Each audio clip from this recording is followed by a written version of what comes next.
prevención. Por ello, y como cada año, nos unimos a la 8ª Campaña Nacional de Protección contra Incendios. El objetivo principal es concientizar, sensibilizar y difundir en todos y todas acciones preventivas para reducir la pérdida de vidas, así como el impacto social y económico que provocan los incendios. Invito a la ciudadanía en general y a otros cuerpos de bomberos de Jalisco y de México a tomar acción con diversas actividades y eventos y aportar el moño naranja, símbolo de esta campaña.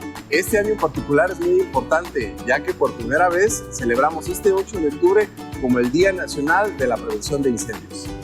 La lucha es de todos, unidos por un México sin víctimas de fuego.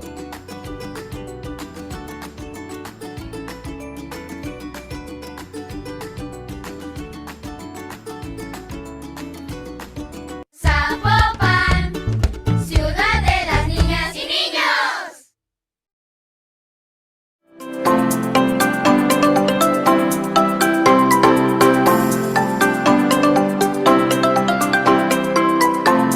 Los invito a unirse a la 8ª Campaña Nacional de Prevención contra Incendios, unidos por un México sin víctimas de fuego.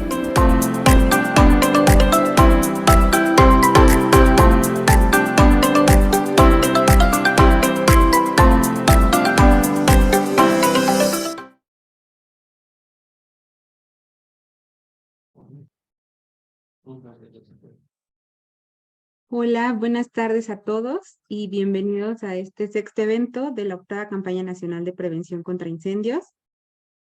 Veo aquí obviamente muchas personas que nos han acompañado durante toda la jornada y en los miércoles de prevención que se llevan desde junio.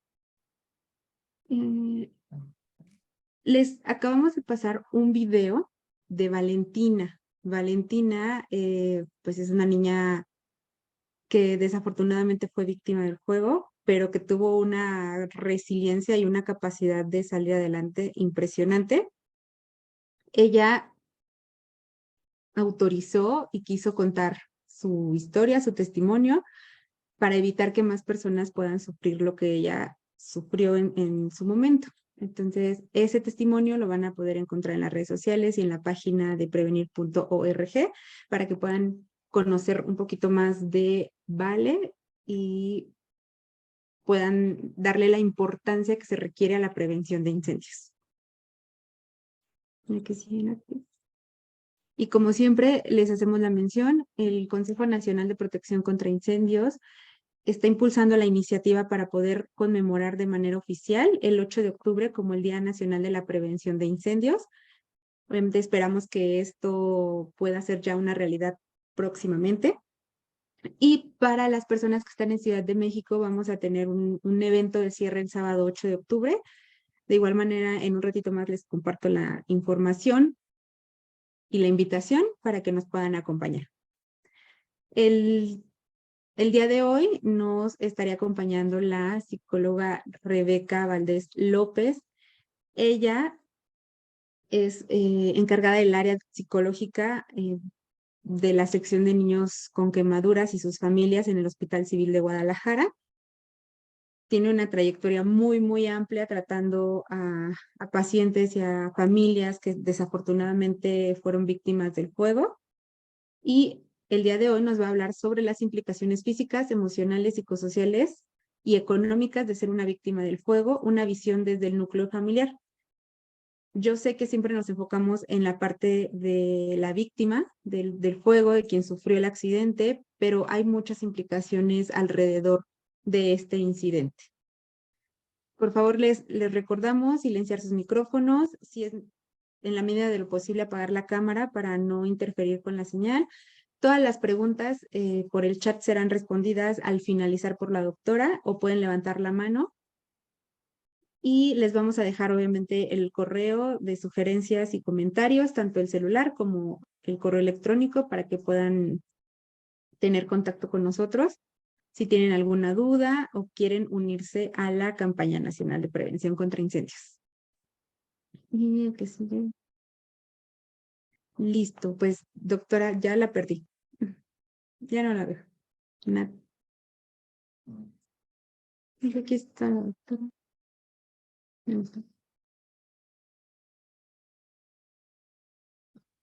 La doctora Rebeca, creo que tiene un poquito de problema. Acá está. Listo, entonces la dejo para que podamos continuar con la conferencia. ¿Me escuchan? Bien. Muchas gracias, muy buena tarde a todos. Con el gusto de compartir este espacio con ustedes en esta campaña de prevención de incendios, contra incendios. Y bueno, yo les voy a compartir mi experiencia desde el área psicológica que me toca a mí llevar a cabo todos los días desde hace 17 años en la unidad de niños con quemaduras del Hospital Civil Juan y Menchaca, acá en Guadalajara. Es una experiencia agradable, aunque pareciera que no, pero sí es una experiencia agradable por lo que se puede hacer hacia esas víctimas que viven un accidente por quemadura, ya sea por fuego directo, escaldadura, por cualquier agente causal que sea. Y bueno, en esta ocasión me toca compartir el tema de implicaciones físicas, económicas, psicosociales, emocionales de ser una víctima de fuego, de un incendio, desde la perspectiva de la familia, puesto que nuestros pacientes con los que trabajo son pediátricos y siempre está integrada la familia. O también cuando hemos trabajado con adultos, obvio está integrada también la familia. Es un punto muy importante, ¿no? Todas las personas no podemos estar separados de ese núcleo tan importante que es la familia. Todos venimos con una historia familiar.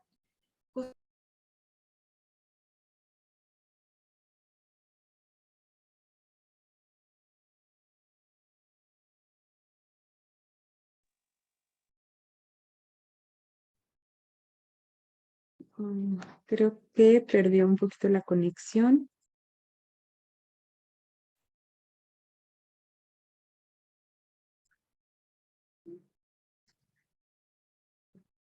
Sí, la desconectó, creo. ¿Vale? Vamos a darle un minutito, yo creo que su conexión falló.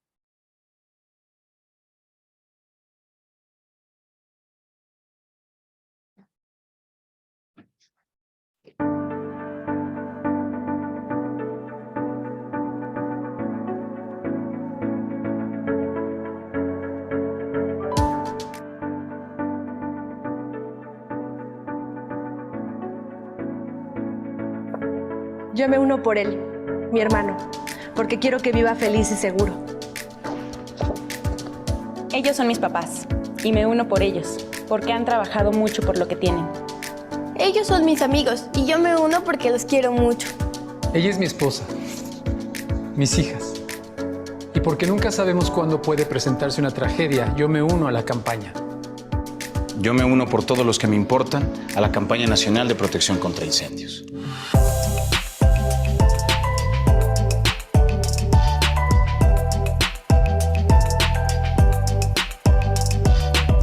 La realidad es que en los últimos 10 años han fallecido más de 6,000 personas a causa de incendios urbanos, según el INEGI. Las personas mayores y los niños somos los que estamos en mayor peligro. En los últimos 4 años se han registrado más de 95,000 incendios urbanos. Son casi 65 al día.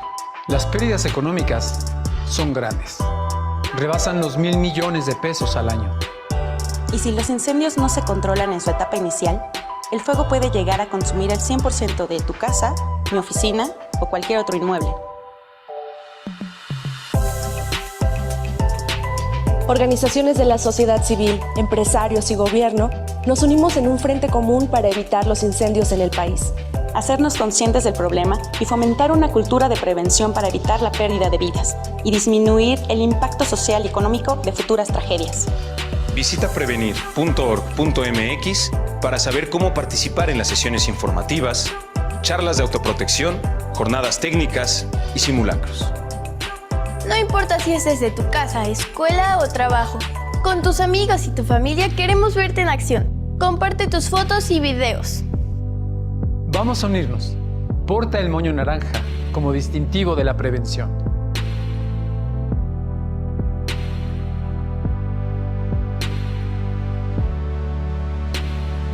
¡Vamos! ¡Únete! La lucha es de todos. Unidos por un México sin víctimas de fuego.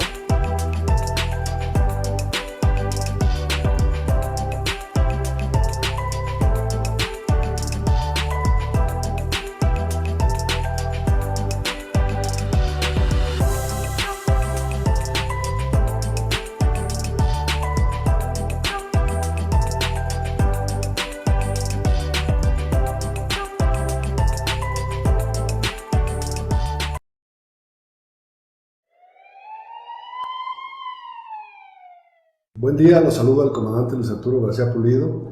Soy coordinador municipal de Protección Civil y Bomberos de Guadalajara, Jalisco.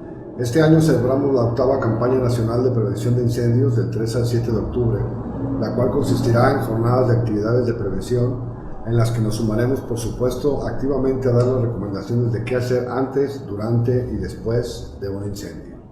Invitamos a la sociedad, empresarios y bomberos del país a sumarse a esta campaña realizando alguna actividad de prevención, charlas, sesiones informativas, simulacros de incendios, ejercicios de evacuación o jornadas técnicas, portando un moño color naranja como símbolo de la prevención y compartiendo sus fotografías en las redes sociales o enviarlas a comparte@prevenir.org.mx. Asimismo, por primera vez celebramos el 8 de octubre como el Día Nacional de Prevención de Incendios. La lucha es de todos, unidos por un México sin víctimas de fuego.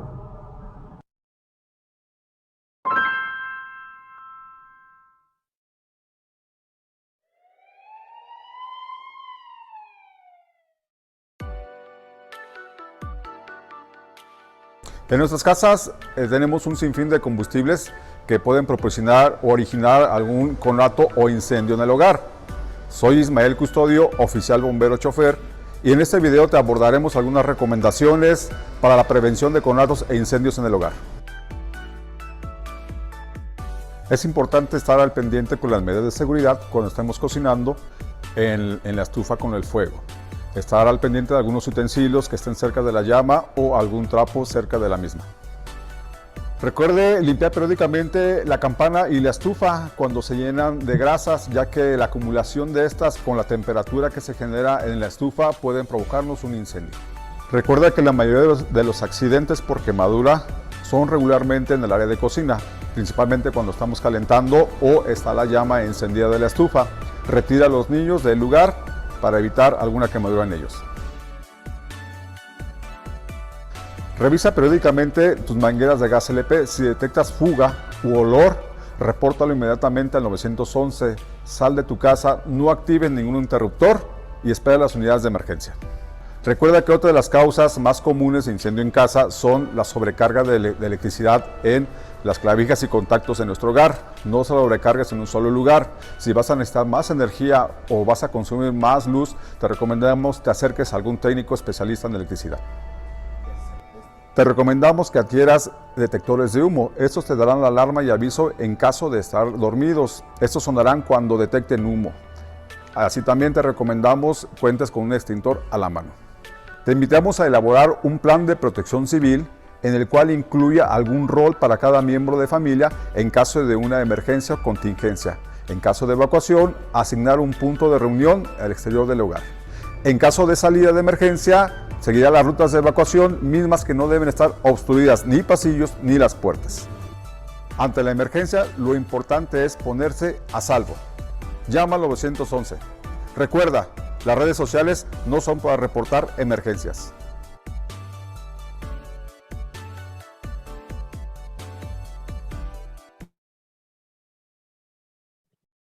Ahora sí, está ya la doctora aquí con nosotros. Fue un pequeño tema con la conexión, pero doctora, le cedo la palabra para que podamos iniciar con su presentación. Bien, muchas gracias. Pido una disculpa. Algo está pasando aquí con... No sé qué sea, la verdad. En la mañana di 2 charlas y no, todo iba muy bien. No sé qué pasó el día de hoy. Y bueno, les comentaba pues todo lo que implica el ser una persona que sufre un accidente, ya sea por cualquier agente causal, ¿no? Y bueno, cuando nuestro paciente llega a la unidad de pacientes con quemaduras, el médico se encarga de la cuestión física, de la cuestión de la herida, de ya sea la extensión, la profundidad, las cosas que ponen en riesgo la vida de la persona, de la víctima en este caso.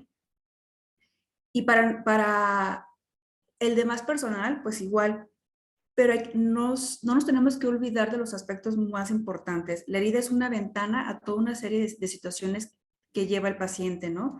Y cada reacción que tenga el paciente va a ser de acuerdo a esa creencia, a esas costumbres, a esas ideologías que él tiene, por supuesto, y esa ventana grande que tiene nuestro paciente, tenemos que tomarla en cuenta en cuestión de... ¿Sí me escuchan? Acá como que me sacó, así, perdón, sentí que me había sacado, perdón.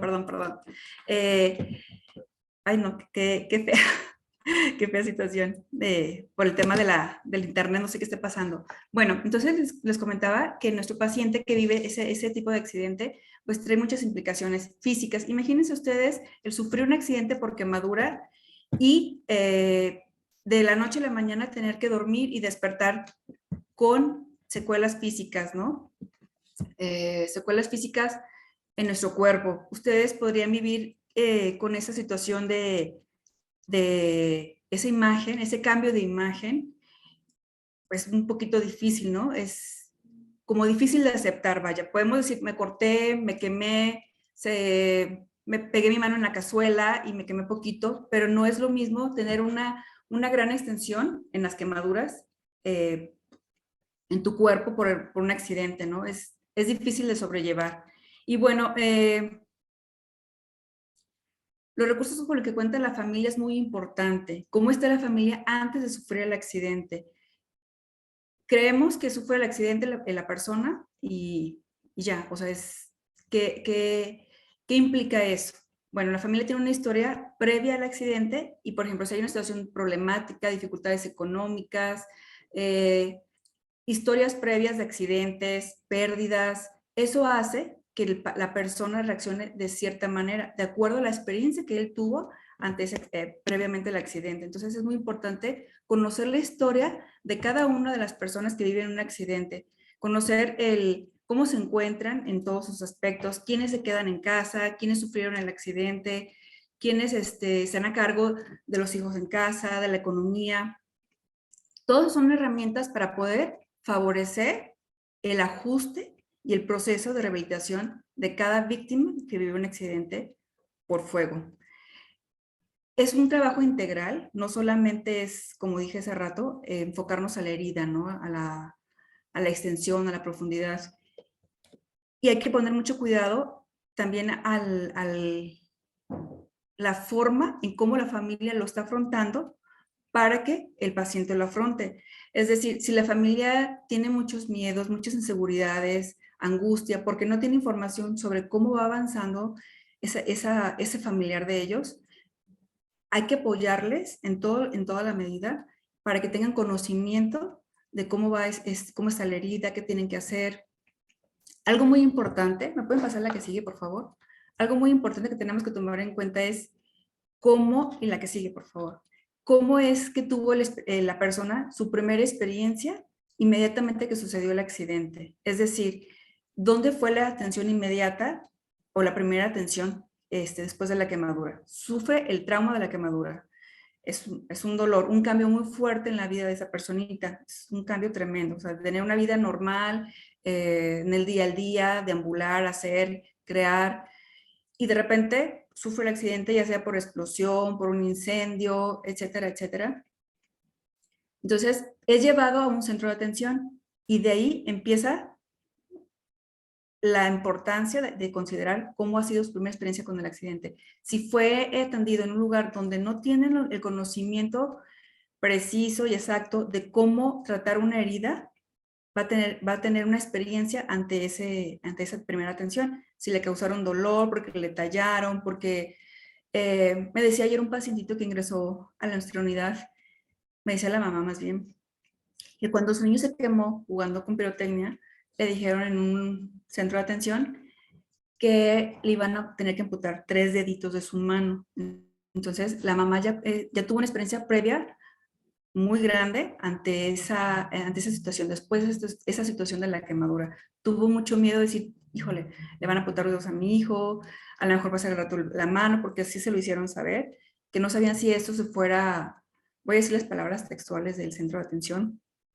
No sabemos si su manita se le vaya a podrir por andar jugando con eso y usted dónde estaba. Entonces, hay que ser muy considerados en esas primeras atenciones, ¿no? El hecho de saber y tener presente que estamos tratando con seres humanos víctimas de un incendio, que no sabemos cómo sucedió el accidente, o sea, qué fue lo que lo causó, y ahora sí que como hubiese sido el accidente, no nos importa, sino más bien nos tenemos que procurar darle la atención y la calidad de vida a esa persona, procurar primero la vida, después la funcionalidad y después lo que venga, ¿no? O sea, lo que vaya requiriendo de acuerdo a la necesidad de esa persona. Entonces les comentaba, en los pacientes es muy importante saber qué fue, en dónde fue la primera atención, con qué primera experiencia se toparon para poder hacer una atención adecuada y minimizar los miedos y los antecedentes de su experiencia ante el dolor. Entonces es importante tener todo eso. Y cómo fue el accidente, en qué lugar sucedió el accidente. En caso de, por ejemplo, de los pacientes con los que me toca trabajar, que son pacientes pediátricos, es muy importante saber quién estaba en el momento del accidente, en dónde fue el accidente, cómo fue el accidente. ¿Por qué? Porque es importante todo esto. Porque si, por ejemplo, el accidente ocurrió dentro de la casa, que creemos que es un lugar seguro, donde no nos puede pasar nada, donde se nos provee las necesidades básicas y los niños están resguardados con seguridad. Todos sabemos quienes trabajamos en esta área, que creo que son la mayoría, sabemos que no es así. O sea, la gran mayoría, la gran cantidad de accidentes ocurren dentro de casa y bajo el cuidado de los tutores, ya sea papá, mamá, abuelita, hermanos mayores, la familia inmediata, ¿no? Entonces eso le genera al niño más estrés. Entonces, el estrés del accidente, el estrés de, híjole, tu mamá o tu papá me debiste haber cuidado, no debe haber pasado este incendio, genera más estrés. Otro aspecto importante es el psicosocial. ¿Cómo reaccionaron las personas que estaban en el momento del accidente? Hubo gritos, si en ese momento se hizo una trifulca familiar porque se echó la culpa uno al otro, qué estabas haciendo, porque pudiste haberlo evitado, yo salí a comprar algo y tú te quedas a cargo de ellos. Eso sucede como no tienen una idea. Entonces también eso va sumando a las reacciones que tenga, las implicaciones emocionales de nuestro paciente. Los aspectos propios de la quemadura. ¿A qué se refiere este apartado? Pues bueno, tiene que ver con la extensión, si es de gran extensión, la profundidad y también, muy importante, las experiencias previas ante otro tipo de accidentes o quizá otras quemaduras que sufrió nuestro paciente, ¿no? Si ya tuvo experiencia previa a otros accidentes, ya conoce el dolor y eso reafirma el ciclo vicioso de miedo, dolor, miedo, ansiedad, dolor, todo lo que conlleva el ser hospitalizado. ¿Me pueden poner la que sigue, por favor?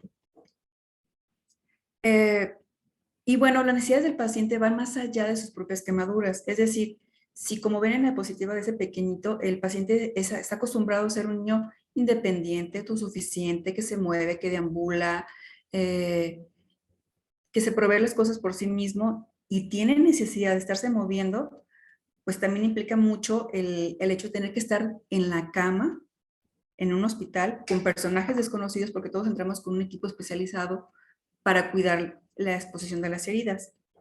Entonces, si el paciente, igual adulto, tiene que estar en la cama y sin poderse mover, ¿qué sucede en una cama? Pues se pegan las sábanas a las heridas. Es difícil el que no se peguen. Hay colchones especiales y sí se hay, por ejemplo, en mi espacio sí se hay, pero sin embargo las sábanas se pegan y es difícil, les duele, vaya. Quizá no es una sensación muy fuerte o muy dolorosa el desprenderlas, pero como ya conocen el dolor, cualquier tipo de situación o cualquier rocecito que tengan en su cuerpo les lastima mucho. ¿Cuál es la función de la piel? Nos protege del medio externo, ¿no? Nos hace percibir el frío, el calor, lluvia, todo, o sea, todas las sensaciones que puede sentir nuestra piel. Al perder la piel, entonces, es una cuestión, un duelo muy grande. Es un duelo para la familia perder un familiar sano, es un duelo para el paciente el perder esa parte que lo identifica, que lo protege, es un duelo el perder la privacidad porque se ve expuesto dentro de un hospital, con mucha gente, son 5 turnos en un hospital, matutino, vespertino, nocturno y fines de semana. Entonces, el que exista mucha gente a cargo de él y que se sienta visualizado, pues también es un duelo muy, muy grande para ellos, ¿no? Entonces, por eso comparto esta frase, ¿no? Las necesidades del paciente van más allá de sus propias quemaduras, trasciende su propia historia personal, a su familia, su cultura, tradición, es decir, a su ámbito psicosocial. Bueno, los pacientes que hemos tenido que se queman por fuego, pues son de muchos lugares, como vimos el video de Vale, que es aquí de Guadalajara, pero hay personas que vienen de, por ejemplo, de alguna zona, no sé, Nayarit, ahora tenemos un paciente que es Cora, de Nayarit, y bueno, es una de sus costumbres es el no querer que la vean, no sentirse expuesta, no querer que la toquen porque piensa que se le va a hacer algo, que bueno, ahí también son puntos muy importantes a valorar que hubo previamente para que la niña tenga ese miedo a ser expuesta, ¿no? Físicamente o siquiera tocarse. Entonces son una serie de implicaciones en el paciente, ¿no? Que estamos hablando de una sola personita, de un solo ser humano, pero que las implicaciones son multifactoriales, o sea, en todos los contextos, no solamente es el paciente, también para el personal, obviamente para la familia, y todo el contexto que está alrededor después de que sucede el accidente, todas las personas que estamos ahí, de alguna manera, incluso desde la primera atención inmediata que es algún cuerpo de bomberos, obviamente, un centro de atención para traslado de la persona, todos tenemos una gran labor desde ese primer momento, cómo les hablamos, cómo los atendemos, cómo es nuestra reacción. Que sé que no es fácil cuando les toca a los bomberos ir a combatir incendios en casas o en otros lugares donde hay víctimas. Yo sé que no es fácil, es muy impactante, pero sin embargo, esa fortaleza que nos hace estar aquí en este tema precisamente implica y favorece nuestra reacción inmediata con ellos, favorece el proceso de ajuste a esa persona en su contexto nuevo ahora, con este accidente, con esta secuela física o emocional que le deja el accidente. ¿Pueden poner la que sigue, por favor? Y bueno, voy a empezar de qué pasa cuando sucede el accidente, ¿no? Ya dijimos, lo atiende un centro de atención inmediato, cuerpo de bomberos, un centro de atención, ya tiene experiencia previa al dolor, cómo reaccionó la familia, hay que ser trasladado al hospital. Y bueno, se presenta ante todo esto una crisis, ¿no? Yo creo que todos los que estamos aquí, en algún momento de nuestras vidas hemos vivido una crisis por cualquier causa, ¿no? ¿Qué pasa con una crisis? Pues yo creo que nunca reaccionamos de la misma manera que lo hacemos en un momento cotidiano del día al día. Si yo Rebeca, voy a cruzar la calle, pues bueno, la cruzo normal, pero si tengo de ser víctima de un asalto, pues voy toda alterada, no identifico si el rojo es párate o el verde es síguele perdón, el verde, o sea, no sé, así exactamente nos ponemos en controversia. Y bueno, ¿me pueden poner la que sigue? Se presenta un desequilibrio muy grande en todos los aspectos del ser humano. Y no solamente en el paciente, también en la familia. Y lo he vivido con muchas personas más. Una vez me tocó una experiencia muy, muy triste en un incendio de una casa. Murieron 3 hermanitos, sobrevivió uno. Pero cuando sale el médico de urgencias, me dice, hay que decirle a la mamá que ya murió uno de sus hijos y sobrevive uno. Al salir yo de ese espacio, estaba fuera un bombero y comentaba el Ministerio Público que estaba en crisis, sí, o sea, lo vi así, de verdad, es uno de los escenarios que no se me olvida, agachadito en el suelo, en posición fetal, el bombero, llorando, porque la mamá quiso meterse a rescatar a su último hijo, uno de sus hijos, perdón, uno de sus hijos, que sí falleció, pero el bombero no la dejó ingresar, porque la casa se estaba colapsando, entonces la mamá volteó y le dice al bombero, por tu culpa se murió mi hijo. Entonces esas palabras, con un grito desgarrante, como me dijo esta personita, él le provocó una crisis, un shock y de verdad fue muy difícil tanto enfrentar ese tema de la mamá, porque la mamá se salió corriendo del hospital para aventársele un camión y afortunadamente un indigente que no creo que fuera indigente, yo creo más bien fue diosidencia, la rescató. Pero fue también un tanto mucho más bien difícil trabajar con el bombero, descompactarlo emocionalmente ante esa experiencia decía, es que me retumban las palabras de la mamá, por tu culpa se quemó mi hijo o se murió mi hijo. Entonces, es toda una serie de situaciones que conlleva no solamente el personal, no solamente, perdón, a la víctima, sino todo el personal que estamos en el momento inmediato que sucede el accidente. Desde ahí empieza la travesía, ¿no? Desde ese impacto de vivir algo tan terrible como lo es un accidente por quemaduras. Y bueno, el desequilibrio se produce de manera diferente según la edad, la extensión de la quemadura, la personalidad previa, cómo es nuestra personalidad. Yo creo que nadie estamos preparados para eso, ¿verdad? No hay escuela o clases de que diga, bueno, pues, ¿qué tal si me accidento en un accidente automovilístico? Voy a ir a la escuela para prepararme. Pues no, eso no existe. Voy a prepararme para cuando si se incendia mi casa. Bueno, ya estamos hablando de prevención. Sí hay que prepararse para prevenir, ¿no? Y qué hacer en caso de, pero no estamos preparados para el momento preciso de cómo vamos a reaccionar, es imposible. Tiene que ver mucho también el desequilibrio, el dolor que se le genera en la víctima de un accidente por fuego directo, el manejo del dolor.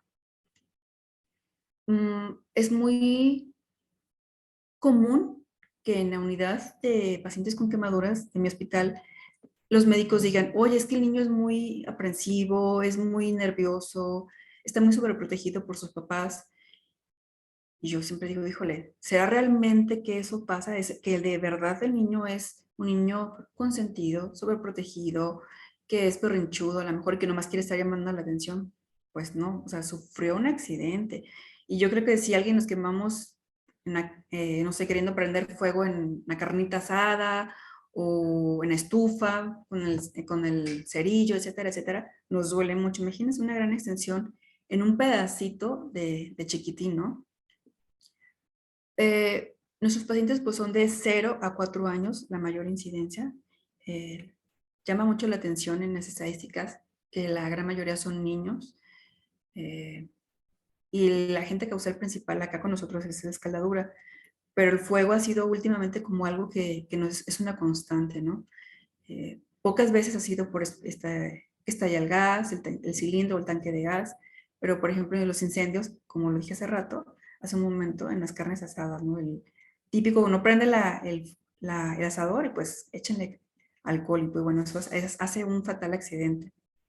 Entonces, todo eso tiene que ver a cómo va a reaccionar esa persona y cómo le va a implicar en cada una de sus áreas, ya sea en la cuestión emocional, en la cuestión psicosocial, porque, repito, es muy dado que busquemos siempre, o la familia busque siempre un culpable, ¿no? Y eso genera mayor dificultad en la reacción de todos.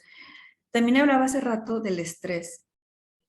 Entonces, vamos, estrés cuando sucede el accidente, el estrés de cómo veo que reacciona la familia ante el accidente, el estrés del traslado, el estrés de la primera atención médica, que a lo mejor quizá no es la adecuada, y eso es algo que creo que tenemos que trabajar mucho en que se capacite a todos los centros de atención primaria para que atiendan las heridas de una manera considerable, humana, y que tengan el conocimiento, quizá lo quieran hacer humanamente, pero no tienen las herramientas, el conocimiento de que pues hay que anestesiar, que si a la hora que tienen que desbridar la piel, pues lo hagan con mucho cuidado, antes de trasladarlo a otra área, ¿no? Entonces es muy importante todos esos aspectos. ¿Pueden poner la siguiente, por favor? Y bueno, como comentaba, el evento traumático provoca una crisis.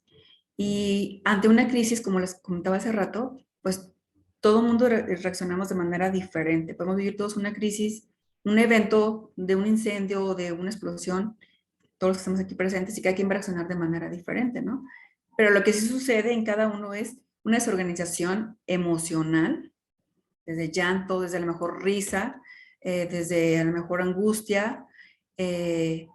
Nos desorganizamos cognitivamente, no reaccionamos como lo hacemos normalmente. Nuestra conducta pues también se desorganiza, ¿no? Es gritos, aventamos, echamos culpas. Hay papás que se han llegado a golpear a sí mismos, se autolesionan por echarse la culpa, ¿no? Por decir, soy un tonto, porque me descuidé, porque me salí, por eso se incendió la casa, etcétera, etcétera. Entonces, es una desorganización total y que hay que tener en cuenta también a las personas que acuden en el momento del incendio, ya sea para combatir el incendio o para la atención primaria médica, porque si queremos hablar con las personas que están dentro de ese evento, ese incendio, no van a entender o comprender lo que les decimos de primer momento. A veces ni siquiera oye, soy bombero, oye, soy un médico, oye, soy un paramédico, porque su mente está desorganizada. Entonces, si es posible, pues saber el nombre para poderles hablar o hacer un sonido con las manos para que esa persona reaccione de una manera y nos ponga atención y dar seguimiento a lo que se tiene que hacer, ¿no? Y bueno, entonces esa reacción nos hace tener una incapacidad para afrontar las situaciones que normalmente sabemos afrontar. Entonces, pues es un proceso de adaptación desde ahí. Es un proceso que tenemos que tomar en cuenta todos los que trabajamos en esta área. ¿Y cuáles son esas reacciones emocionales que se viven más en un paciente que vive un accidente por quemadura? Coraje, el coraje de haber evitado eso, es que si no hubiera encendido esto, que si no hubiera tomado aquello. Dolor físico, obviamente, ¿verdad? O sea, híjole, yo creo que quien hemos sido víctimas de algún accidente por quemaduras, yo sí lo fui, pues es un dolor impresionante. Tristeza porque tengo que afrontar todos los cambios, las pérdidas que se vienen a través de ese incendio, económicas, la casa, patrimonios, etcétera, etcétera.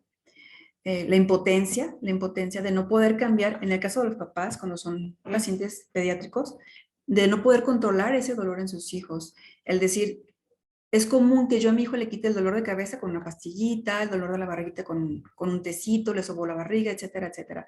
Pero aquí híjole, esta herida ni siquiera se cura con salivita, ¿no? O, de hecho, hoy ingresó un paciente con quemadura por fuego, ya me acordé, y la mamá, sin saber, obviamente, qué se tiene que hacer, pues le puso pasta de dientes. Entonces, pues eso le causó que la herida se profundizara y le doliera más al niño, ¿no? Entonces, ya que llegó al hospital, obviamente, ahí se atiende inmediatamente el dolor. Hay un control del dolor, porque no es concebible que un niño viva con dolor en ningún grado. Entonces, se trata de evitar el dolor en los pacientes. Y cuando son quemaduras de gran extensión en ciertas partes del cuerpo, también se busca, incluso con dosis fuertes de medicamento, para que no tengan dolor. Entonces, bueno, hablamos de la desesperanza y la impotencia que sienten esos papás o los familiares ante ese hecho, ¿no? La impotencia de no poder regresar el tiempo, de no poder cambiar ese hecho. Y muchos dicen, ahorita me estaba acordando, me dijo hoy una mamá, quisiera que a mí me hubiera gustado que a mí hubiera ocurrido ese accidente, que mi hijo no estuviera en esa cama. Ese es un discurso que yo creo que cualquiera que somos papás lo diríamos. Entonces sí es muy importante considerar todo lo que la familia vive, ¿no? Son las implicaciones fuertes, por eso es muy importante la prevención. La culpa, el miedo a las intervenciones, el miedo a separarse, el miedo a no poder cambiar las cosas, el miedo a lo que tienen que afrontar después el miedo a los procesos quirúrgicos. La que sigue, por favor. Y bueno, como les decía hace un momento, existe un ciclo vicioso que se repite, el ciclo de vueltas y vueltas ante la crisis, ¿no? El dolor, porque hay dolor en todos los sentidos, físico, emocional, angustia, miedo. Dolor, pues bueno, ya dijimos por qué. La angustia porque ¿qué va a pasar? ¿Qué me van a hacer? ¿O qué va a pasar con mi familiar? ¿Se va a morir? ¿Le van a amputar? Si ya me dijeron en un lugar que le van a amputar, pues se quedan con ese pensamiento, ¿no? O la angustia si el médico sale y dice, tenemos que poner un injerto, ya cuando va en un proceso intermedio de la hospitalización. ¿Qué es el injerto, no? Y le van a quitar piel, de su propio cuerpo para ponerla en otra zona. Entonces implica mucha angustia y da miedo. Con nuestros pacientes es muy sabido que cuando el médico, o el pediatra o el cirujano les dice, estás en ayuno, pues empieza una angustia y una reacción tremenda, porque el ayuno implica, vas a pasar el quirófano. Entonces, cuando las mamás ya no les quieren dar agüita desde la madrugada, híjole, empieza el miedo y la angustia, que genera dolor porque se tensionan, y hay que tener muchas herramientas para apoyarlos en ese control, en ese manejo de la angustia y del dolor. Que aquí es muy importante la participación de la familia. Nosotros podemos estar un momento con ellos, no sé, 1 hora, 2 horas, 45 minutos con cada paciente en su cuarto. Pero el papel que juegan los papás es muy importante. Ellos son parte del equipo, por supuesto, porque ellos tienen ese don de hablarle a su hijo y el tono de voz, la gesticulación, el cómo minimizar las reacciones que tenga el pacientito, sea niño, sea adulto, es muy importante, ¿no? A través de esa voz pueden calmarlo. Y la forma en que los familiares afronten el proceso de hospitalización de la víctima, el paciente lo va a hacer, ¿sí? A veces es muy complicado para los papás, en el caso de nuestros pacientitos, el no llorar. Y llorar pues no está mal, o sea, que lloran en frente de su hijo o del familiar adulto no está mal, al contrario, es una muestra de solidaridad y es una reacción normal. O sea, si no lloran es como, ah, caray, pues a lo mejor no le importo, a lo mejor todo está bien, o a lo mejor le vale, no sé, hace muchas interpretaciones. Y el hecho de llorar, decir, lloro porque me duele por lo que te pasó, lo estoy sufriendo y me gustaría que no estuviera pasando esto. Pero terminar con una frase que es muy importante, juntos vamos a salir adelante de esto. Entonces esto ayuda a comprender que el llanto es algo normal, que son reacciones emocionales esperadas y que no son ni buenas ni malas. En cada ser humano es único y muy importante y tiene su sentido, vaya. ¿Sí? Y eso hay que reforzarlo muchísimo. La que sigue, por favor. Y bueno, ¿cuáles son los efectos psicológicos de la hospitalización? Pues bueno, en cada persona es diferente. Vuelvo a repetir lo que dije al inicio, tiene que ver mucho con la cultura, con las creencias, con el autoconcepto que tenga la persona de sí mismo antes del accidente, ¿no? Y ahorita vamos a hablar de esa parte del autoconcepto que tiene uno de sí mismo. Y bueno, los efectos es desencadena estrés, seguimos con el estrés, sigue el estrés, ayuno, aumenta el estrés, me tengo que separar de mis papás para irme al quirófano, es una ansiedad por separación, aumenta el estrés. La persona hospitalizada presenta mecanismos de regresión. ¿Qué es esto? Son etapas del ser humano que ya en cierta manera lo superamos. Por ejemplo, si me enfermo yo de gripe, ¿qué quiere Rebeca? No, pues que la chiquien, que la apapachen, que le arrimen el vasito de agua, que le digan, te traje, no sé, algo, ¿verdad? Es como una etapa de regresión, como, oye, pues ya eres un adulto, no ocupas que te estén chiqueando, ¿no? Sí, es necesario. Ahora imagínense una persona que vive un accidente como este, una quemadura que le generó mucho dolor y que algo también, que no sé si ya lo mencioné, ante un evento así traumático existen las crisis de repetición. ¿Qué es esto? La persona que vive el accidente vuelve a revivir el evento traumático a través del sueño. Cuando intenta dormir, tienen sobresaltos, brincan y eso es una reacción esperada. Son crisis de repetición que también es muy importante dar el abordaje y la atención desde el primer momento para que esto no caiga en un estrés postraumático o en el caso de niños nos vaya a generar una psicosis infantil o despersonalice a la persona que sí ha pasado. ¿Cómo se aborda esto? Pues bueno, eso se aborda cuando son niños, se les pide al papá que la partecita de su cuerpo que se la pueden tocar, que la acaricien, como dije hace rato, modular la voz, hablarle con cariño, con ternura, ponerle música, hacemos musicoterapia nosotros, ponemos imágenes también en televisión, caricaturas que van muy enfocadas a la cuestión de la familia, la imagen, por ejemplo, la caricatura de Tarzán, que es, bueno, pongo ese ejemplo porque él vivió con changuitos, entonces pues era diferente, ¿no? Entonces es como llevar esa caricatura a algo que se identifique, ¿no? Acá nuestro paciente pues tiene secuelas físicas, algunas severas, que afortunadamente el tiempo que llevo ahí en la unidad, pues ya 17 años, sí ha habido muchos cambios en la tecnología, en los apósitos, en los parches que se les colocan para que las secuelas no sean tan graves como lo es ahora. Y bueno, entonces, esta parte de las conductas o los mecanismos de regresión de nuestros pacientes, pues se identifica mucho.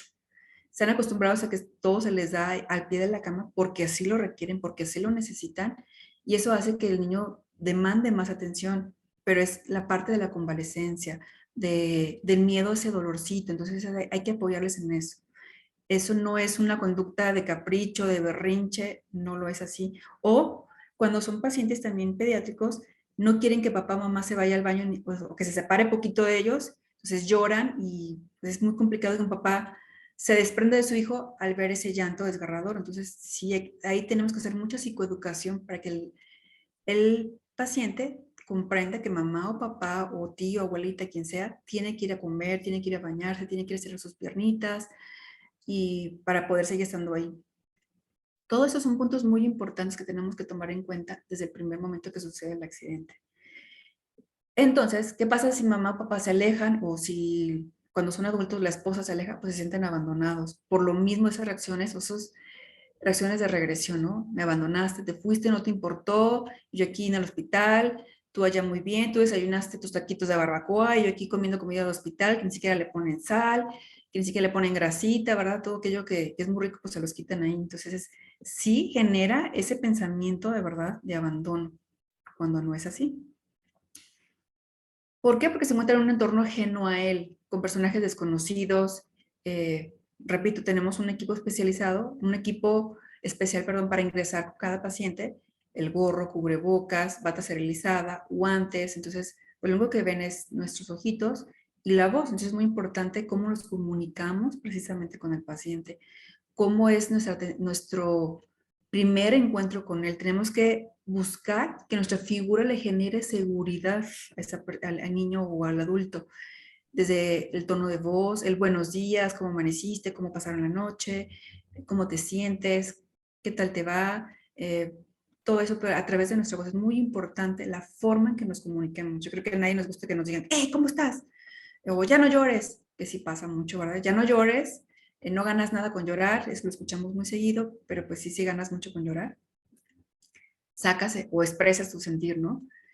Una vez me preguntaba un médico, ¿es normal que los niños se enojen? Pues sí, sí es normal, o sea, tienen derecho a molestarse porque, ay, esas enfermeras cómo entran a invadirlos, ¿no? Bueno, por decir invadir, porque no son invasiones, es una intervención necesaria, pero los niños o los adultos o las personas que se queman tienen esa percepción, ¿no? De me invaden, es que ya me picaron, y como no porque la piel sufre cambios, se adelgaza, entonces no les encuentran las venitas, y es una complicación. Entonces, los pican mucho para poderles rolar los medicamentos para manejo del dolor, los antibióticos o lo que requieran, incluso la alimentación también enteral. Entonces, pues lo ven como invasivo y se enojan, pero hay que explicarles que eso es necesario. Todo tiene que ser comunicado a la medida y al alcance de ellos. Hoy un niño me mencionaba precisamente que no quería entrar al quirófano porque no le gusta que le pongan la máscara.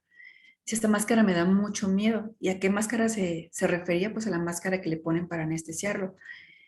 Es muy importante saber escuchar lo que nos refiere la personita que está hospitalizada, no ridiculizar lo que nos dice. Si dice, es que esa máscara, es que los médicos, me decía un niño una vez, es que los médicos me cuchillean, algo, eso es una palabra muy chistosa, con los cuchillos me atacan y me dejan todo sangriento. Pues no, es que como quitaron la piel dañada, pues no se había visto, pues sale con las heridas expuestas, entonces por eso él pensaba que lo estaban acuchillando, como él decía, ¿no?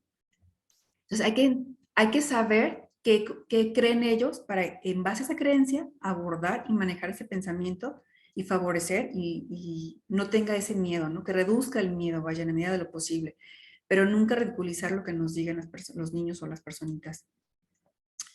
La víctima tiene que adaptarse a nuevos cambios físicos y un nuevo estilo de vida, ¿no? Híjole, ese sí está como complicado, pero ahora sí que no hay opción, o sí o sí.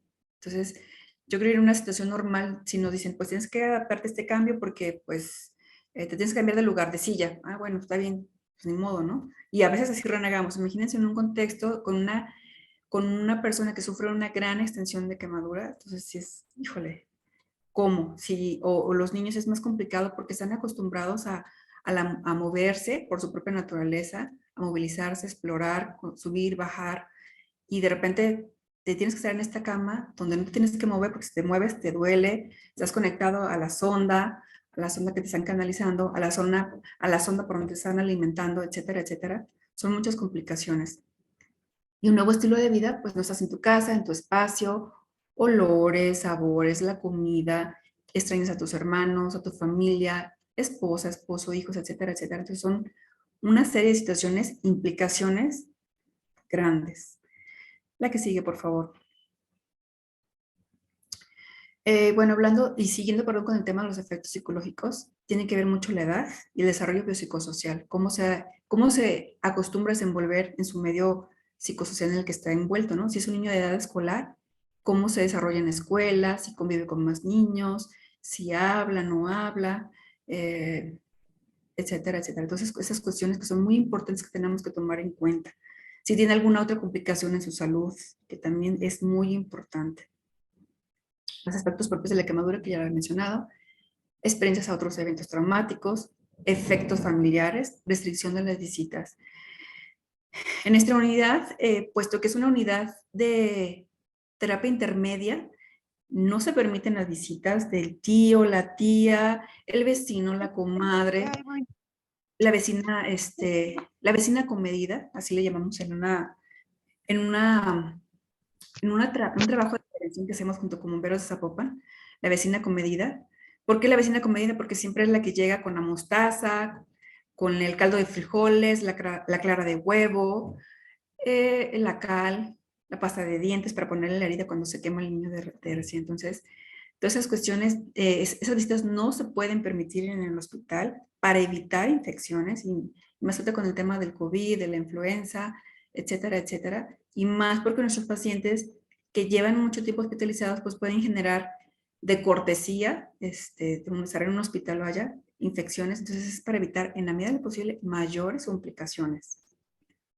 Y no esto afecte o prolongue la estancia hospitalaria o lleve en alguno de los casos a la muerte de nuestro paciente.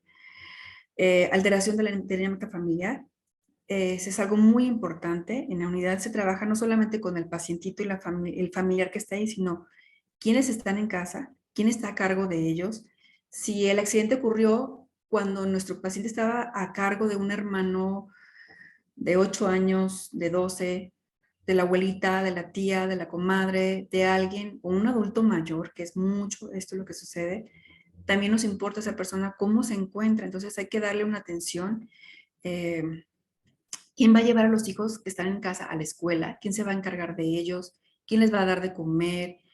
Todas esas situaciones hay que tener mucho en cuenta para poder hacer un abordaje integral a nuestro paciente. Es muy, muy necesario para que el proceso de ajuste del paciente sea lo mejor posible y afronte cuando tenga que salir del hospital de una manera favorable. Que ahí no termina todo, ¿verdad? Cuando sale, ahí no termina, empieza algo muy, muy diferente. Angustia, desesperanza, sentimiento de culpa, desconfianza en las intervenciones médicas. Esto es muy común porque los papás o los mismos niños creen que lo que ellos sufrieron pues es una como tipo cortadita, y si la abuelita le puso salivita con sal o chocolate con sal o no sé cuántos remedios, ya se le va a quitar. No es así.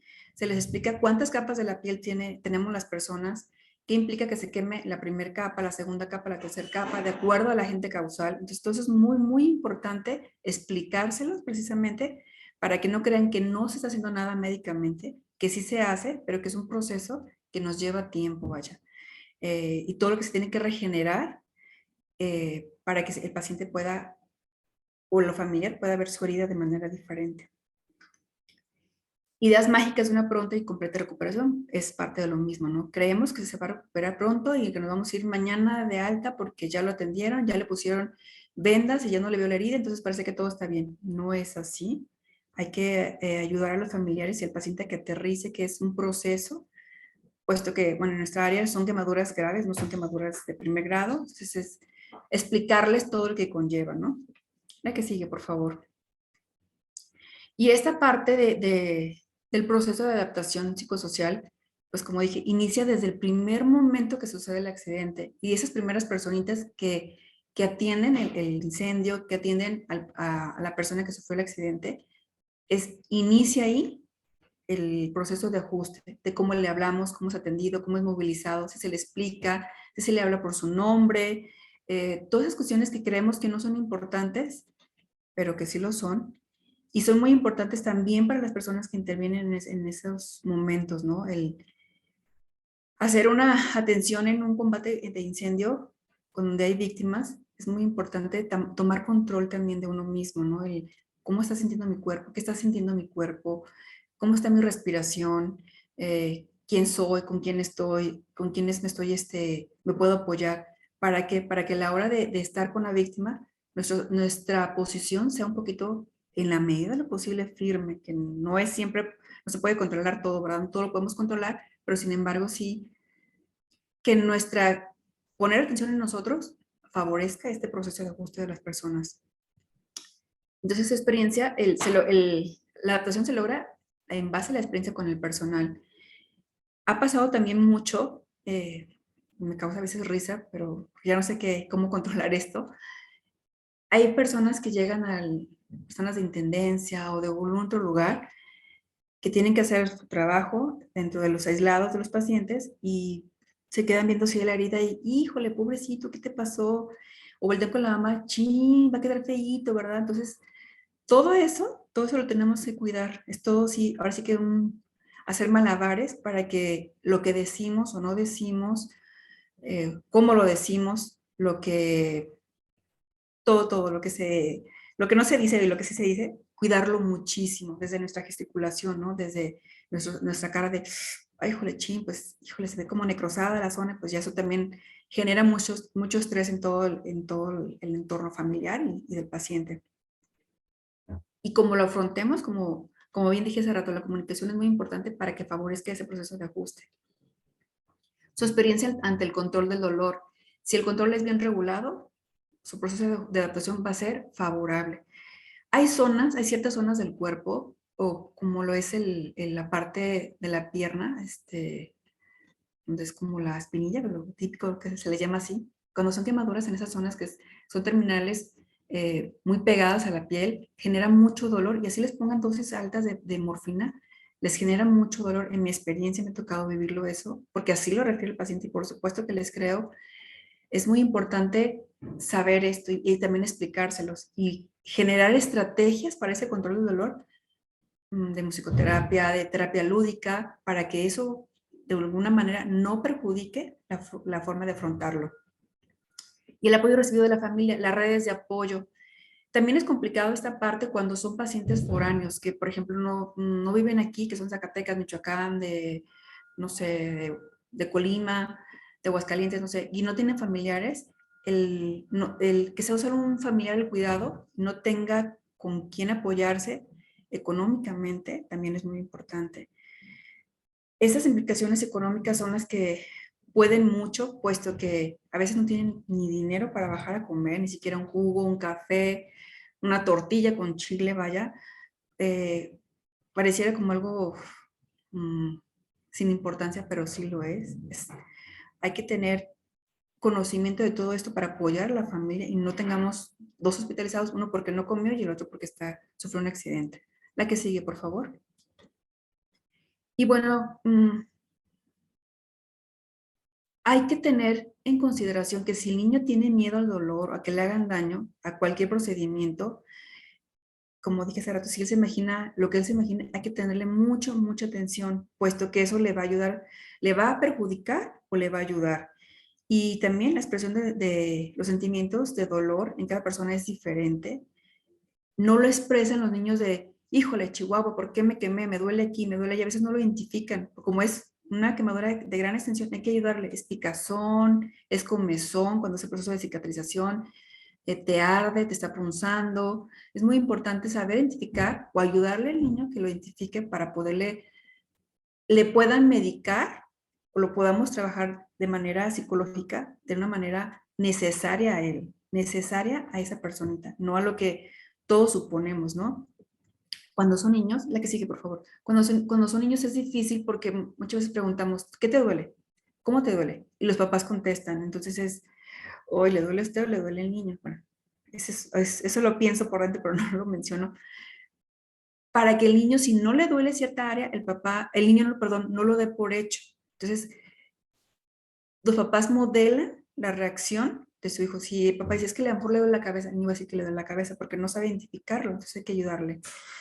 Y bueno, al ser las quemaduras graves una de las lesiones que afectan y ponen en peligro la vida del ser humano, se pueden entender y comprender que el hecho de ver padecer a un hijo de estas severas afecciones suponga para los padres y demás familiares una situación traumática aguda en la que tienen que hacer frente a múltiples contingencias. No sé si todos los que están aquí presentes, escuchando y compartiendo este espacio, se ven percatado de todo esto, ¿no? De todo lo que implica ser víctima de un accidente por fuego, ¿no? Enfrentarse a múltiples contingencias, múltiples, o sea, no es solamente ya la atendieron, ya está en un buen hospital especializado y ahí ya la hicimos, ya rifamos, no, al contrario, inicia toda una odisea. Desde pérdida de extremidades, como lo dije hace rato, injertos, etcétera, etcétera. Entonces son muchas situaciones que tenemos que cuidar alrededor del paciente. Y como dije hace rato, la historia familiar previa, como ha sido en muchos casos, ¿no? Por ejemplo, el caso de Vale, la chiquitina que viene en el video al principio, también, pues historia familiar no ha sido fácil, hasta la fecha, ¿no? Como dijo Fabi, es una niña con mucha resiliencia, pero sin embargo le ha costado trabajo el ir a la escuela, integrarse a su escuela y sentir las miradas, ¿no? Entonces es muy importante que lo tengamos en cuenta y pues trabajar mucho en la prevención. La que sigue, por favor. Y seguimos con el proceso de ajuste. Toma tiempo, no es como muchos doctores me dicen, Rebeca, por favor te encargo, y ya apenas tiene horas el niño en el hospital, pues no es fácil. El proceso de ajuste lleva tiempo, incluso puede llevar años, puede llevar semanas, puede llevar días, de acuerdo a cómo todos los que estamos alrededor de ellos los hagamos fuertes, los apoyemos en el día al día. El acompañamiento psicológico tiene que ser diario, la comunicación asertiva, el compartir malas noticias con los pacientes tiene que ser diario de una manera favorable, puesto que estamos trabajando con seres humanos, con personas, y hay que tenerlo mucho en cuenta. Es muy significativo lo que hagamos cada uno de nosotros. En las fotos que ven ustedes ahí, son fotos de la unidad, que es muy chiquita, son solamente 6 cuartos, son cuartos aislados, cada niño tiene su espacio, donde hay un lugar para que los familiares puedan dormir ahí, una silla chiquita que se puede hacer cama, pero es muy chiquita, más chica que una cama individual, tipo catre, tienen una bata para cada pacientito. Cuando las posibilidades de nuestro paciente nos dan para sacarlo del cuarto y convivir con más niños, lo hacemos para que hagan terapia de juego, las mamás hacen actividades ya sea de costura, chismeamos muy padre, contamos chistes, cantamos, hemos bailado, todo esto para que este proceso de ajuste sea lo mejor posible, que sea de acuerdo a la edad de nuestro paciente, puesto que son pediátricos, hay que hacer, como lo ven en la foto del lado izquierdo, terapia de juego, para que el niño recríe, y a través del juego, ¿qué pasa? Todo el mundo cuando jugamos nos reímos, o sea, no nos importan tanto las reglas a veces, entonces valoramos cómo lo expresa, cómo se comporta, si se frustra o no se frustra, para también, aprovechando la hospitalización, trabajar ciertos aspectos que tengamos que trabajar para que en un futuro, además de las secuelas físicas, no le perjudique lo que se vaya sumando en su personalidad. La que sigue, por favor. Y bueno, esto de la personalidad y esto de la imagen corporal. ¿Qué es eso de la imagen corporal, del autoconcepto? Bueno, todos vamos formando nuestro propio autoconcepto o nuestra propia imagen corporal de cómo nos percibimos a nosotros mismos. Tiene que ver mucho desde nuestra historia de vida, nuestra situación familiar, cómo nos decían en casa, ¿no? El chaparrito, el flaquito, el altote, el gigante, el gordito, el moreno, el prieto, la llanta, etcétera, etcétera. Eso nos va marcando en cierta manera, nos va como generando ese chip que está ahí guardadito, guardadito, y a lo mejor si esa personita que me lo decía es una persona que me genera seguridad, es un familiar que me tiene que proteger, pues duele un poquito más, no es como si a ustedes les tiro una pedrada, yo puedo decir, ¿qué le pasa, no? La psicóloga está medio crazy, pero si esa pedrada se la da a su mamá, un papá o alguien, un ser querido, pues duele un poquito más. Entonces, así se va formando el autoconcepto. Si te digo, eres muy fuerte, eres muy inteligente, tienes muchas habilidades, pues lo va reforzando positivamente, o puede ser positivo o puede ser negativo, ¿no? Imagínense ese autoconcepto, esa imagen corporal cambia después de un accidente, cuando la piel cambia o cuando perdemos alguna parte de nuestro cuerpo. Es muy importante tomar en cuenta esto con los pacientes. Y más cuando son adolescentes, cuando son adultos, es muy difícil. Recuerdo en un evento que tuvimos en Mérida, hacíamos como campañas de apoyo a pacientes con quemaduras adultos en una zona de Mérida, no recuerdo cómo se llamaba, pero eran varias. Me tocó atender a un paciente que me impactó mucho. Era un empleado de la Comisión Federal, se quedó pegado a unos cables de alta tensión. Antes de que yo trabajara con él, me dice el médico, le vamos a amputar las 2 piernas, los 2 brazos y parte de su cabecita le vamos a cortar porque está muy dañado para que no se necrose. Y yo decía, híjole, alguien que me ayude a mí. Cuando volteó al cuarto, pues estaba la esposa, los papás del señor, hermanos, yo tenía que trabajar con todos ellos. Dije, no, son muchos para una sola, pero no había más psicólogos. Tuve que intervenir y primero trabajé con él y la esposa, y recuerdo que decía él algo que no esperé esa respuesta. Decía, pues, ¿qué más da? Ya estoy feíto, o sea, ya, mis papás siempre me dijeron que era el más feo de la casa y que pues casi me querían, pues ya qué más da que no tenga lo demás. Entonces fue cuando dije, híjole, cómo es importante de verdad el cómo nos decimos, cómo le decimos a nuestros hijos, cómo nos llamamos entre compañeros, si aumenta positivamente o resta cómo nos percibimos a uno mismo. Y bueno, los ajustes emocionales a las quemaduras implican cambios en el autoconcepto de la víctima que sufrió quemaduras por fuego. Ajustes emocionales en ese cambio, imagínense. ¿Cómo decirle a un niño, pues ya te vas del hospital y pues rífatela allá afuera, la gente se te va a quedar viendo, quizá te digan algún apodo, como lo ha sucedido con muchos pacientes? Les puedo decir varios ejemplos que son muy tristes, por ejemplo, el chicharrón, tortilla quemada, carnita asada, infinidad de nombres que les ponen, ya sea entre amigos de su casa o de la escuela. Por eso hacemos también el programa de reinserción escolar para evitar el bullying en la medida de lo posible, ¿no? Lo podemos hacer así, pero también hay que trabajar mucho con la persona, darle seguimiento después de que se da de alta para que no se aísle, como lo ha pasado con pacientes que sí regresan a casa y se aíslan, se ponen sudaderas con manga larga, cachuchas, se quieren tapar todo. Pues bueno, ese aislamiento, ese taparse, ese quererse perder en el mundo, pues habla de la necesidad de ya no estar aquí. Entonces hay riesgos de suicidio, como sí lo sucedió con una chica hace muchos años. Bueno, el concepto se desarrolla durante toda la vida, como decía, se forma en base a las experiencias personales, incluyendo la reacción de las demás hacia uno mismo. Un factor importante del autoconcepto es la autoimagen, que es la manera que una persona se concibe físicamente a sí mismo. Entonces, después de una quemadura grave, el cuerpo cambia y este cambio debe integrarse a la imagen corporal del autoconcepto de la persona.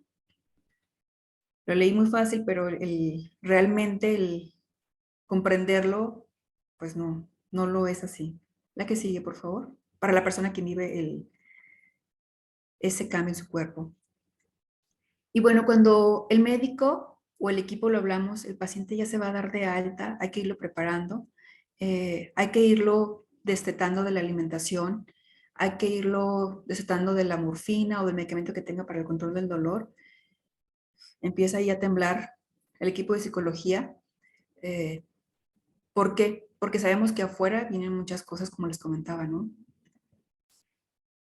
El cambio en casa, el que tengan un espacio limpio, que no tenga riesgos de infección, puesto que muchos no se van con heridas muy expuestas, pero algunos sí, no profundas, pero que están en proceso de injerto o alguna situación. Entonces es hacer psicoeducación con los familiares a lo que se van a enfrentar, el proceso de duelo, lo que van a afrontar con los familiares y esas visitas acomedidas que van, que muchas veces van de buena voluntad y a veces no siempre existe la buena voluntad, ¿no? El comentario o el morbo de ver cómo quedó esa víctima, cómo quedó su cuerpo, qué cambios tiene el cuerpo, pero desde la mirada, ¿no? Se les explica esto tal cual. Mira, puede ir alguna persona que te quiere mucho, a lo mejor se te va a quedar viendo de una manera que no te va a agradar, a lo mejor va a ir la suegra, la tía, la cuñada, la prima, etcétera, y te va a hacer comentarios como, ¿y luego qué estabas haciendo? ¿Qué estabas pensando? También los preparamos en ese sentido porque tienen que afrontarlo. No lo podemos evitar, no podemos evitar las miradas.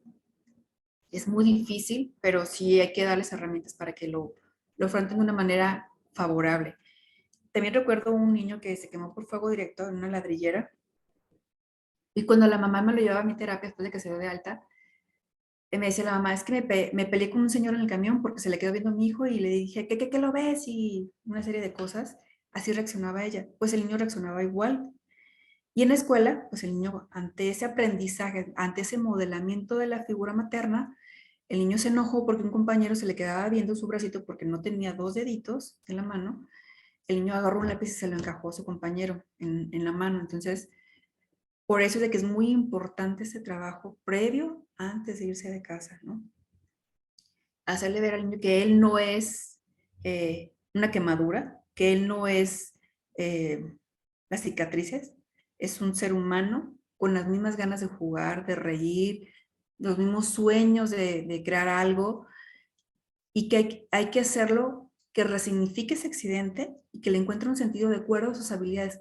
Le ayudamos a descubrir sus propias habilidades y las desarrolle y tenga potencial en esa parte, para que no se enfoque solamente en la imagen, sino lo que hay dentro de él, darle mucho valor y mucha importancia, lo que puede construir. Es difícil decir, comprender esto, pero muchas veces cuando vivimos un accidente, a lo mejor vienen cosas buenas, ¿no? En el sentido de cómo lo afrontamos. Y sí lo he visto con muchas personas, como les vale, precisamente. Se busca que se le otorgue a ese accidente un significado positivo, tanto el paciente como los familiares, que también no es fácil, porque pues desde el hecho de que los papás digan, ¿cómo voy a bajar a desayunar si mi hijo ni siquiera come o mi hijo está conectado con estar en terapia intensiva a una bomba?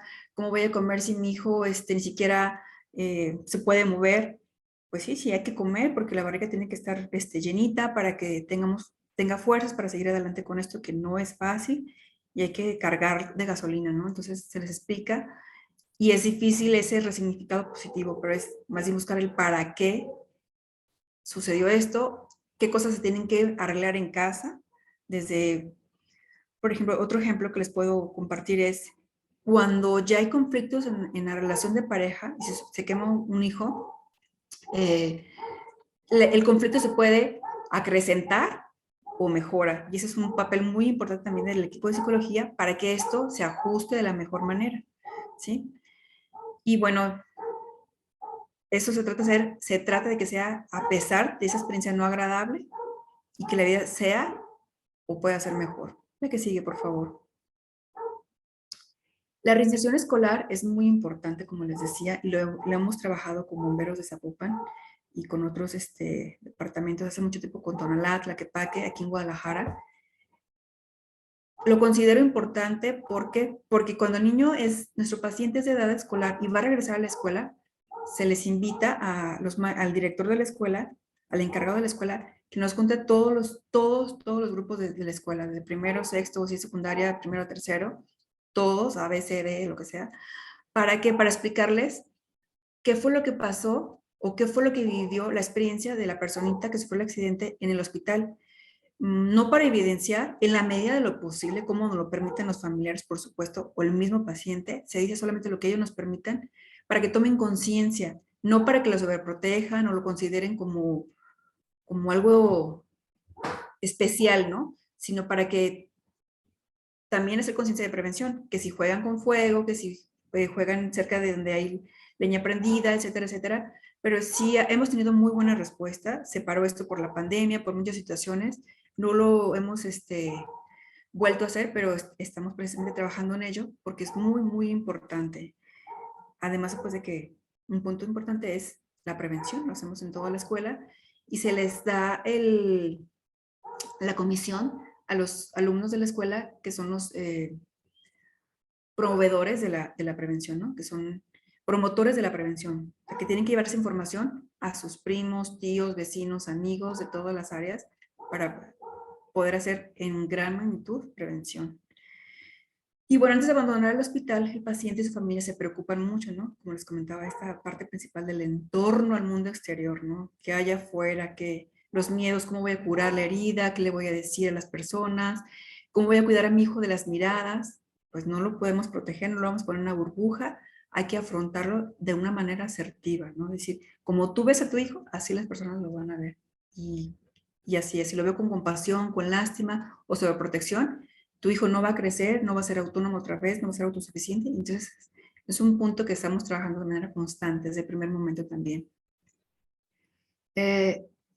Y bueno, les interesa mucho cómo tienen que explicarlo y también les ayudamos en esa parte. La que sigue, por favor. Y bueno, pues la mejor forma de atender una quemadura es la prevención. Y como veo, he visto en los grupos cómo lo han hecho muchos y felicidades. Es mucho trabajo, pero creo que realmente vale la pena si nos enfocamos a tener estadísticas de dónde suceden, en qué zonas suceden más accidentes para hacer prevención en todos los sentidos, ¿no? Desde cómo está la estufa en casa, cómo está empotrada, el horno, el no incendiar lugares, algo tan simple y tan bonito que es la convivencia familiar, las carnitas asadas. Entonces es importante la prevención día a día y eso nos toca a todos, no solamente a los bomberos, no solamente a la protección civil, no solamente a CONAPSI, sino a todos nos toca esa parte, todos los que estamos involucrados en esta área y también involucrar a otras personas, ¿por qué no? O sea, precisamente como dice el mensaje que lo dice en los videos, ¿no? Yo lo hago por mis hijos, por mi vecino, por mi vecina, por otras personas, ¿no? Desde identificar en la casa zonas de riesgo, que es muy importante. Entonces, bueno, hay que trabajar mucho en la prevención. La que sigue, por favor. Y bueno, ¿qué es el resultado de no prevenir? Pues implica conflictos en la vida de la víctima y la familia. Y conflictos grandes, ¿no? Como ya lo vimos, ¿no? Y toda esa serie de situaciones, estar lejos de la familia, la hospitalización, se modifica de manera fuerte y sensible la familia, pérdidas grandes, amputaciones, pérdidas de familiares. Hace mucho también tuvimos estoy dando muchos ejemplos porque también es parte de concientizar. Estalló un cilindro de gas en una casa y resulta ser que en esa casa, atrás en esa finca, trabajaban con pólvora. Entonces el cilindro de gas sale impactado hacia atrás, hacia la otra casa. Entonces fue un estallido tremendo. Mueren todos, menos nuestra pacientita, que ahorita ya es un adulto, pero fue terrible porque ella estuvo en terapia intensiva mucho tiempo, murió papá, mamá y sus 2 hermanos. Entonces, híjole, tanta pérdida que sí le ha provocado a ella secuelas psicológicas grandes, porque al principio, pues bueno, una de las secuelas fue el no aceptarse, el no aceptar su cuerpo.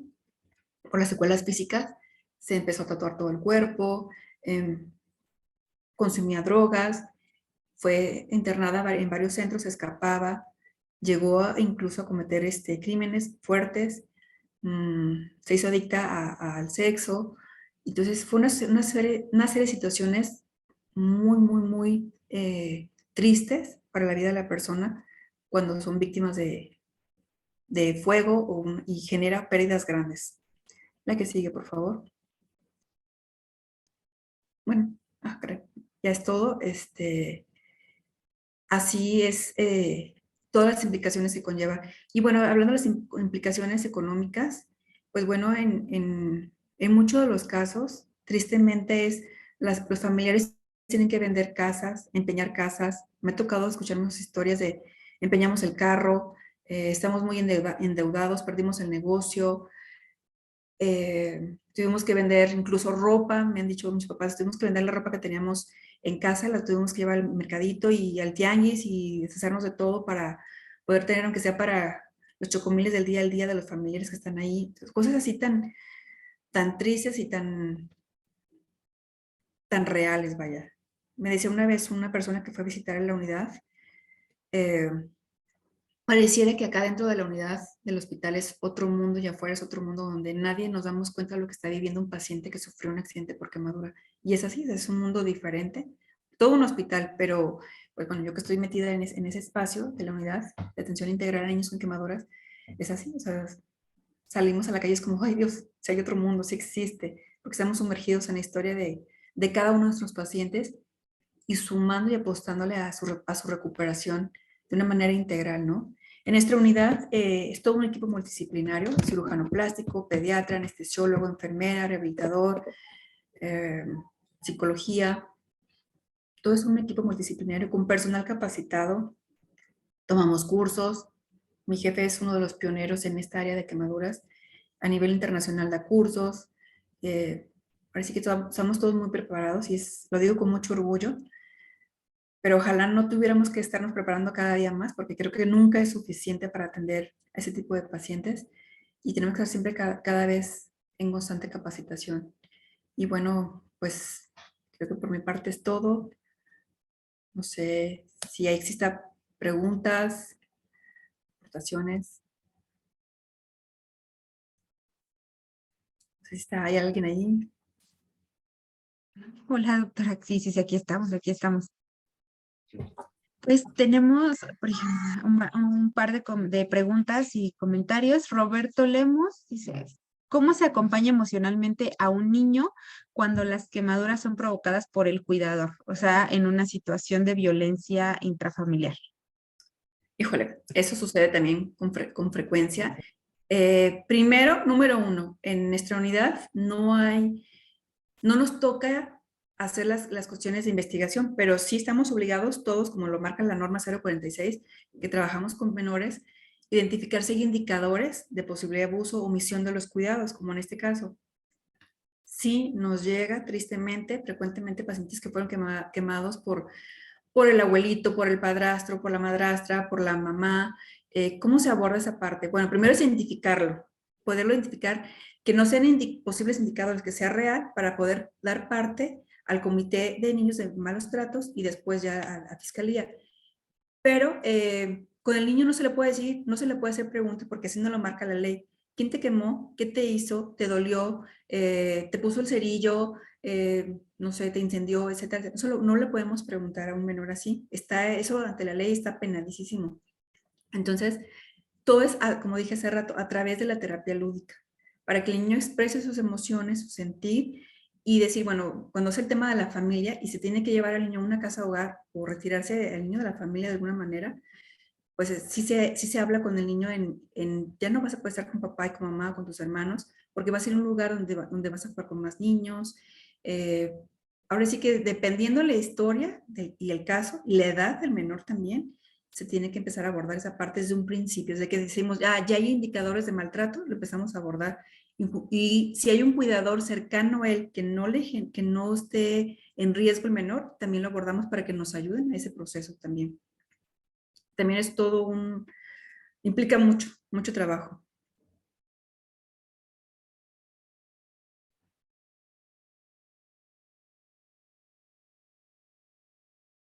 No te escucho.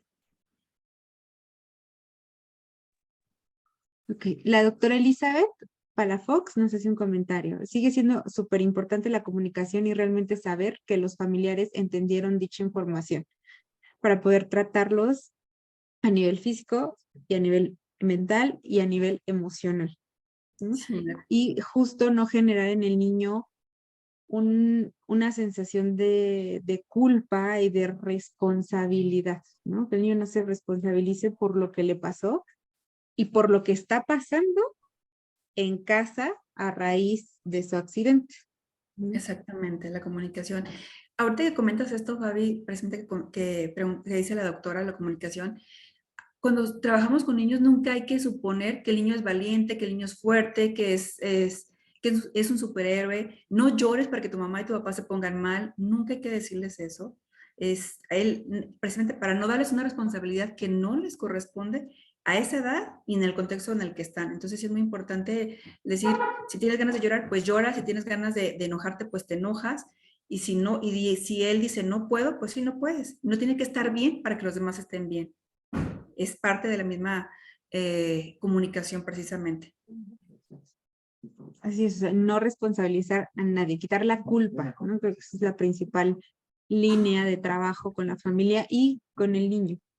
Exacto. Y Roberto Lemos dice, bueno, también se debe de llevar un acompañamiento al cuidador, es decir, a la persona que tendrá la mayor responsabilidad de atención del niño.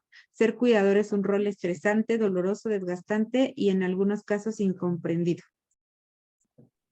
Sí, con el cuidador es también desde que el primer momento que llega nuestro paciente, quien esté a cargo del menor o del paciente adulto es siempre estar con ellos, porque es el que cuida se desgasta más. Entonces hay que estar atentos a si come, no come, si se baña, si cuenta con cosas de aseo personal, cómo se siente, lo abordamos todo el tiempo. Incluso pues abordan cosas que no son precisamente de la quemadura, pero que ya traía antes, previo a la quemadura, entonces también se aborda en todo momento en nuestro espacio y así debería ser en todos los espacios. Sí, generalmente este tipo de incidentes suele ser solo el detonante de un cúmulo de problemas y de situaciones que ya se venía viviendo tanto el niño como la familia, ¿no? Y solo lo detona y lo hace externo. Exacto. Alejandro Martínez nos comenta, también los compañeros los aíslan por la apariencia de su piel. Desafortunadamente, sí. Es complicado encontrar niños, quizá que te digan que tienen un círculo de apoyo con sus propios compañeros. Generalmente suelen sufrir comentarios bastante despectivos y los niños suelen ser bastante crueles. Sí, sí, sí. Porque no tienen dimensión del daño que puede ocasionar, ¿no? Entonces, a medida de juego pueden dar un sobrenombre que es lastimoso y que a eso causa que la persona que tiene las secuelas físicas se aísle, ¿no? Entonces sí es difícil, pero sí es importante que se tenga muy presente que la persona que tiene esas secuelas físicas no es un quemado, no lo es así como se dice mucho, no está quemado, sino es un ser humano extraordinario y especial, único, irrepetible, y lo cual tenemos que focalizarnos en lo que tiene dentro y sus grandes habilidades.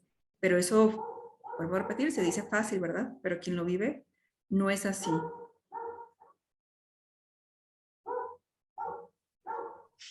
Quizá yo podría a lo mejor pedirles, ¿no? Si en algún momento todos tenemos a nuestros hijos y nos llega a contar que en la escuela hay un compañero que sufrió una quemadura, que sufrió algún incidente, pues también nosotros como adultos y papás ser empáticos y hacerlos empáticos a ellos de la situación, ¿no? Y hacerlos entender que no fue su responsabilidad, que no tiene esa cicatriz porque él lo haya provocado o porque él quisiera estar así. Y ser ese pequeño escudo quizá emocional que los niños necesitan al momento de reintegrarse socialmente, ¿no? Y si en nuestras manos está y en la de nuestros hijos, sobrinos, primos, los niños que estén en nuestro entorno, poder apoyarlos, también es muy importante empezar a crear esa empatía en el resto de los niños, ¿no? Necesario. Y bueno, pues Alma, igual, es un tema muy fuerte, mi reconocimiento a los profesionales que atienden estas situaciones en donde el ser humano es muy vulnerable y requiere de todo el apoyo. Así es. Gracias, gracias. Y bueno, pues todos son comentarios muy, muy positivos.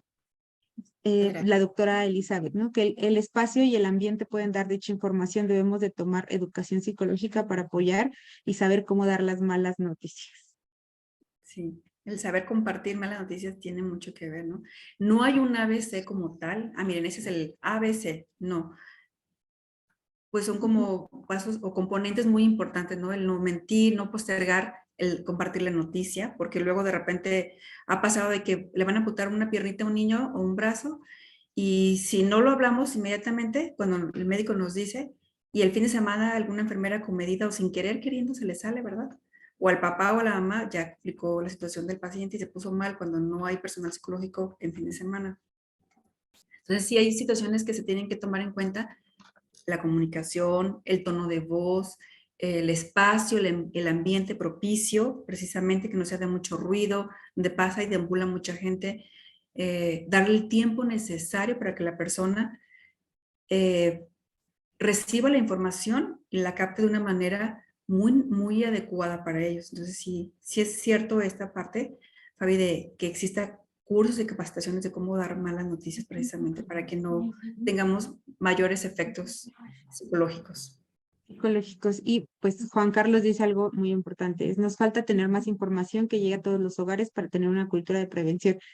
Exactamente, ese es el punto medular de todas estas conferencias, de la campaña nacional de prevención contra incendios y de la unión entre la doctora, por ejemplo, cuerpos de bomberos, protección civil, sociedad, gobierno, poder crear una cultura de prevención en México, que nos hagamos conscientes de la necesidad que se tiene y que en cualquier momento podemos ser nosotros o un familiar nuestro una víctima del fuego y hay que saber cómo actuar.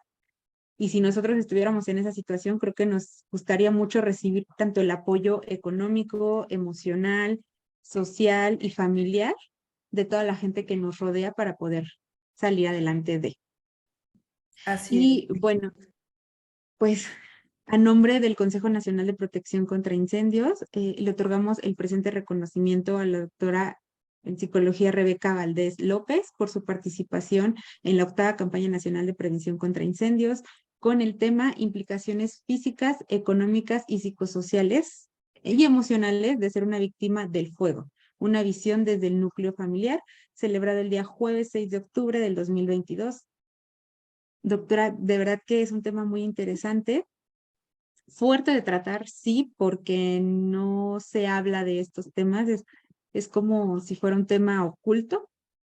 Sí, es Y es verdad. una realidad que todos los papás y familiares que viven esta situación pues tienen que enfrentar, ¿no? Y pues creo que nadie mejor que darnos el siguiente tema, que es para mañana, el viernes 7 de octubre a las 5 de la tarde, Plan Familiar en Protección Civil por Fabián Boisueta, de Nuestro Legado ABC.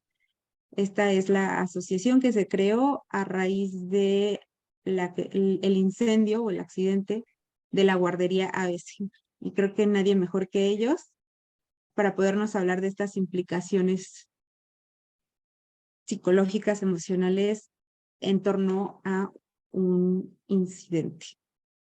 Y como les comentaba al principio, para las personas que estén en Ciudad de México, vamos a celebrar el Día Nacional de la Prevención de Incendios este sábado 8 de octubre con 2 eventos presenciales en las instalaciones de protección civil de la Alcaldía Azcapotzalco.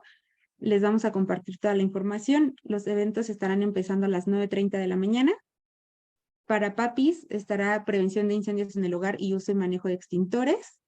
Y para los pequeños, el comandante Alegría, que muchos ya lo conocen, nos apoyó con una conferencia en pirotecnia, estará dando charlas de prevención y accidentes en el hogar para niños y padres de familia. Entonces, para quienes estén en Ciudad de México y nos puedan acompañar, los esperamos el sábado 8 de octubre a las 9:30 de la mañana. Muchas gracias. Doctora, pues no me queda más que agradecerle a usted y agradecerle a todos ustedes que han seguido las conferencias, que quieren aprender más y pedirles que sean replicadores de la prevención. Que toda esta información que van a poder encontrar en la página web de prevenir.org, que aquí se las dejamos, y en el canal de YouTube con las conferencias las puedan compartir, las puedan replicar para que más personas puedan tener acceso a esta información. Muchísimas gracias a todos y me encantaría poderlos ver el día de mañana en esta última conferencia de la 8ª Campaña Nacional de Prevención contra Incendios. Doctora, muchísimas gracias por todo. Gracias, un abrazo.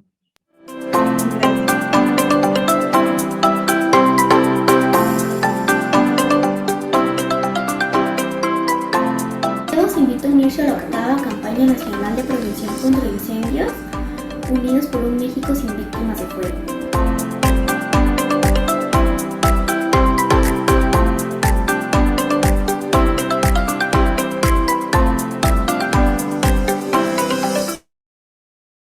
La Coordinación Municipal de Protección Civil y Bomberos de Zapopan ha trabajado permanentemente en implementar, mantener y fortalecer la cultura de prevención. Por ello, y como cada año, nos unimos a la 8ª Campaña Nacional de Protección contra Incendios. El objetivo principal es concientizar, sensibilizar y difundir en todos y todas acciones preventivas para reducir la pérdida de vidas, así como el impacto social y económico que provocan los incendios. Invito a la ciudadanía en general y a otros cuerpos de bomberos de Jalisco y de México a tomar acción con diversas actividades y eventos y aportar el moño naranja, símbolo de esta campaña. Este año en particular es muy importante, ya que por primera vez celebramos este 8 de octubre como el Día Nacional de la Prevención de Incendios. La lucha es de todos, unidos por un México sin víctimas de fuego.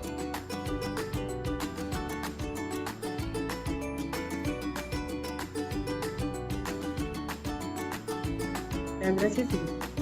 Zapopan, ciudad de las niñas y niños. Muchísimas gracias a todos y nos vemos el día de mañana.